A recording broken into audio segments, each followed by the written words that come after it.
You were maybe 7 or 8, sitting in class, watching something on the radio, reading the back of a newspaper somebody had folded over. And there was a moment, could have been small, could have been nothing to anyone else, where you felt a pull towards something you did not understand. Not a phase, just a flicker of recognition that the way you saw the situation around you did not match the way the adults in your life were telling you were supposed to see it.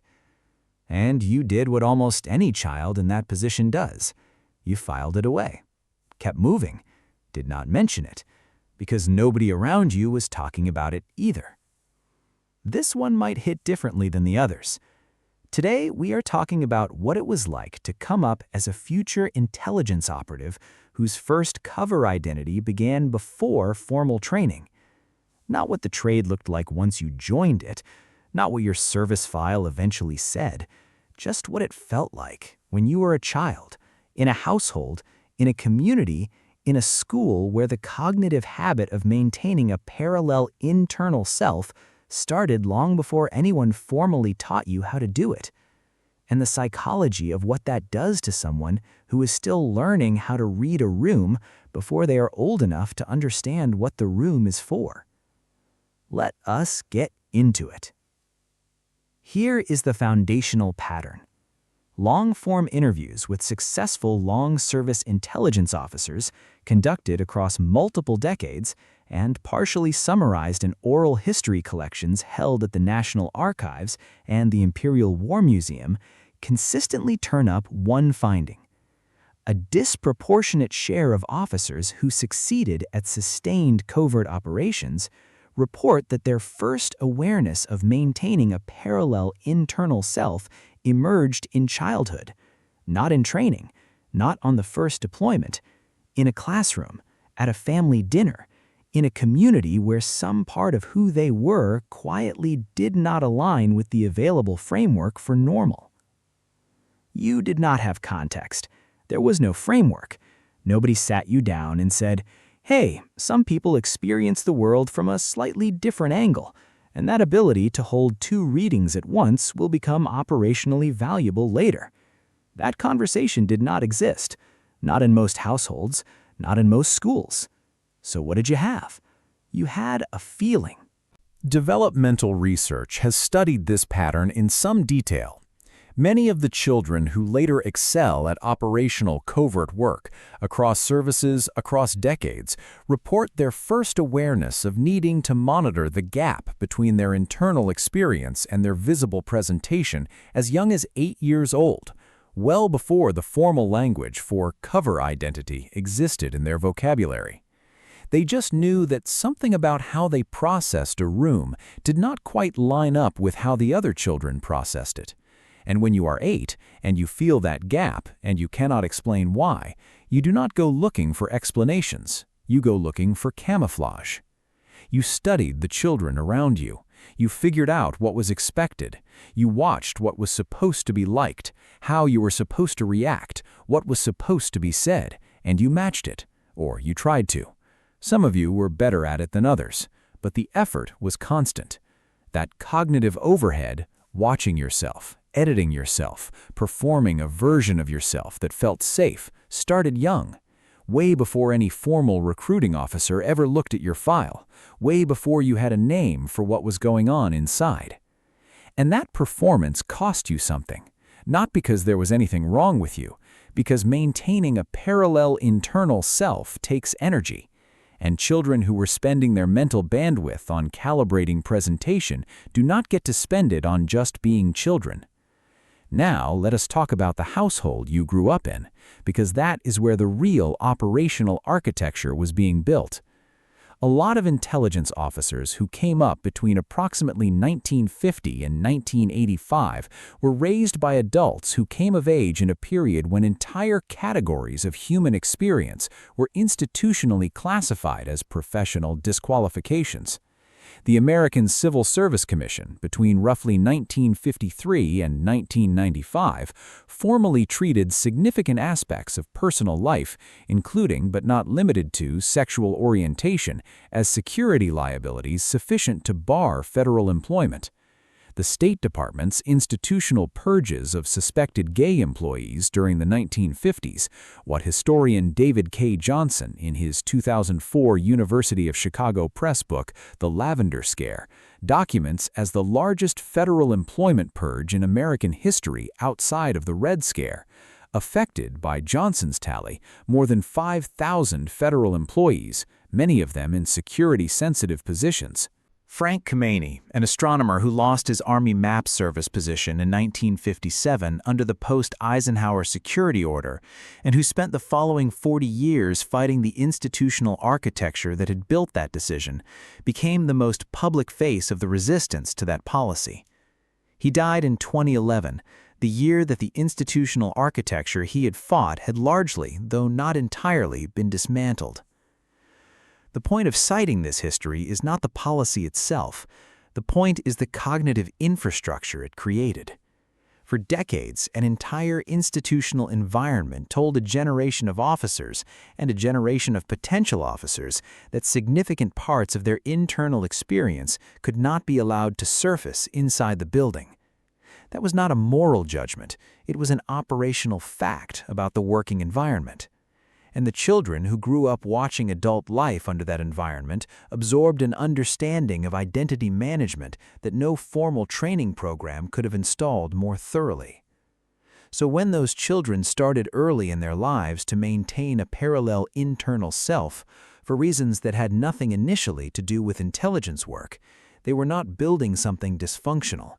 They were building, by accident of historical timing, the exact cognitive infrastructure that the intelligence services would eventually screen for in their cover operations program.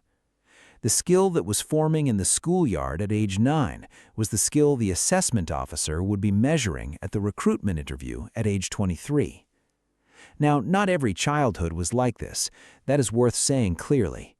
Some operatives came up in households that openly modeled emotional honesty. Some came up in communities that were structurally permissive about identity. And a smaller group came up with adults who were genuinely supportive of whatever was unfolding inside their children. Family acceptance research consistently shows that the responses children received broke into rough thirds. About a third of families responded with acceptance, about a third responded with active correction, and about a third never knew. And for the cohort of operatives who came up between the late 1940s and the mid-1980s, the last group was the largest. The incentive to maintain the parallel internal self was institutional, it was structural, it was professional. Think about what was happening outside the household.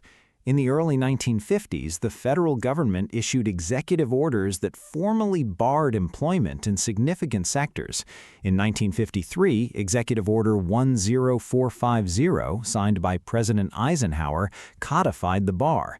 In 1980, parts of the framework were partially loosened, but the security clearance practice continued to flag specific personal life categories as elevated risk in many institutional environments until the mid-1990s.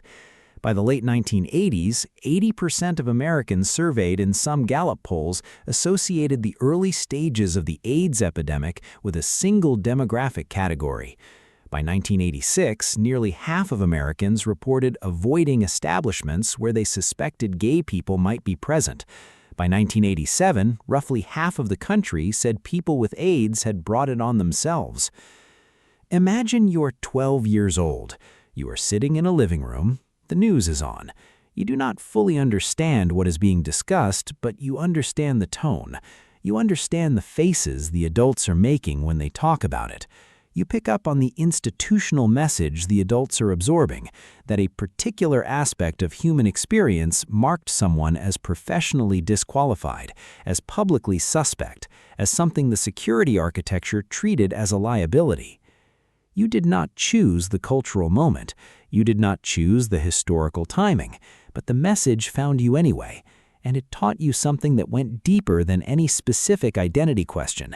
It taught you that the visible, inhabitable layer of your life and the actual inner life of your perception were two different things, that you would, for at least the early decades of your career, have to maintain both simultaneously, and that the institutional environment in which you would eventually choose to operate had specific names for the gap between them: covert identity, operational presentation, compartmented life. So what did you do with all of that? You adapted, because that is what children do. Some of you got very good at being institutionally invisible, not just quiet, functionally indistinguishable from background. You learned how to occupy space without drawing institutional attention. You learned how to answer questions without revealing anything that the questioner might use. You sat in conversations and produced exactly the responses the conversation required, and not one syllable more. Some of you went the other direction. You got institutionally loud. You got publicly competent. You overperformed the visible identity in every direction, because the louder you were about a particular acceptable presentation, the less likely anyone was to look underneath it. And some of you just went internal. You built an entire interior world. Books, music, languages, imagination, places where you did not have to perform, places where the actual processing could happen without external observation.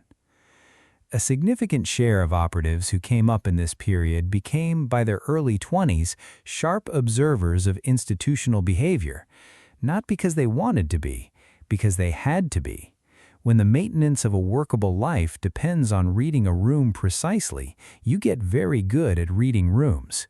You learn what is real and what is performance.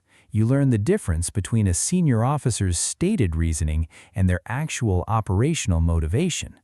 You develop the kind of behavioral radar that no formal tradecraft module could teach in a 6-week course. Now let us talk about institutional connection during this period, because that is where it got complicated in a different way. A lot of you had close institutional relationships in your early service, real ones, with colleagues who liked you and were liked by you in return. But there was always a wall, always a part of yourself that the relationship could not contain. And here is what is operationally interesting about that. When you are a junior officer and you are consistently withholding a part of your identity from the people you are closest to in the workplace, you start to build a relational architecture that the intelligence services have spent decades trying to manufacture in cover officer training. You can be present, engaged, and operationally close to a colleague while maintaining a compartmented internal self that the colleague never accesses. That is not a personality deficit. That is one of the most operationally valuable cognitive structures the trade can identify in a candidate. So who did you have? Who could you actually talk to during those early career years? For a lot of officers in this cohort, the answer was almost nobody, at least not inside the institution. The average disclosure age for personal identity inside the federal workforce during the 1970s and 1980s by partial workforce surveys was significantly later than the equivalent figure for the same generation outside of security-sensitive employment. That gap tells you everything about the institutional environment. It was not that officers in this cohort were slower to know themselves. They were the same age as everyone else. They just did not feel professionally safe enough to disclose for years. And that gap between knowing and disclosing, that is where a lot of the operational architecture lived. Because maintaining a compartmented internal life is not just about not talking. It rewires how you process every institutional relationship. You start sorting colleagues into operational categories, safe and not yet safe. You develop the kind of professional radar that never fully turns off. You test conversations before you have them, running internal simulations. What would happen if I disclosed this? And most of the time, the answer your internal simulation produced was, do not risk it. That is not paranoia. That is compartmentation built by a person operating inside a system that was not yet structured to receive what they carried. Here's where it gets interesting from a tradecraft standpoint, because all of that maintenance, all of that internal state monitoring, all of that institutional reading was also building something. A lot of the officers who came up in this cohort developed an understanding of institutional dynamics that most of their peers did not develop until far later in their careers. When you have been reading rooms for survival reasons since you were 9, the room reading muscle is already in operational shape by the time you reach training. You learn what is real and what is performance. You develop empathy that comes from knowing what it feels like to be inside the institution but not fully recognized by it. And you build operational resilience, not the inspirational kind, the structural kind. The capacity to function inside an environment that has not yet caught up to the full version of you, and to keep functioning, and to keep producing the work, and to wait. None of that erases what the institutional architecture cost. That is worth naming. A lot of operatives in this cohort have spent significant portions of their post-service lives looking back at the years inside the institutional walls and recognizing how much of their cognitive energy went to maintaining the parallel self, recognizing what could not be brought into the workplace, recognizing the version of professional intimacy that the era did not permit. That is real. The reassessment is real. But you also built something. You sharpened cognitive structures most people never developed. You did it before you were old enough to drive, and you did it without a single formal training manual to walk you through what you were assembling. The skills that the modern services now spend operational psychology courses trying to teach were already, in many of you, fully installed by the time you sat down for the recruitment interview. Here's the last thing. Operatives who lived 2 identities from childhood are not a single story. They are many different versions of the same internal question. Is it safe to be the full version of myself inside this institution? And for most of the cohort, at least while the institutional architecture of the 1950s through the 1990s was in force, the answer, while you were junior, was not yet. Not because of anything wrong with you, because of the era that the institution was operating inside. The information that did not exist yet, the policy that had not yet been rewritten, the institutional moment that decided to link aspects of internal experience with professional disqualification in the same generation. You did not get to come up the way junior officers come up now. You were doing double duty, building a career and maintaining a compartmented internal self at the same time. And you did it without a manual, without an institutional community that was structured to receive you, and often without a single colleague who understood what you were carrying. That took something, and whatever you built on top of it, that is yours.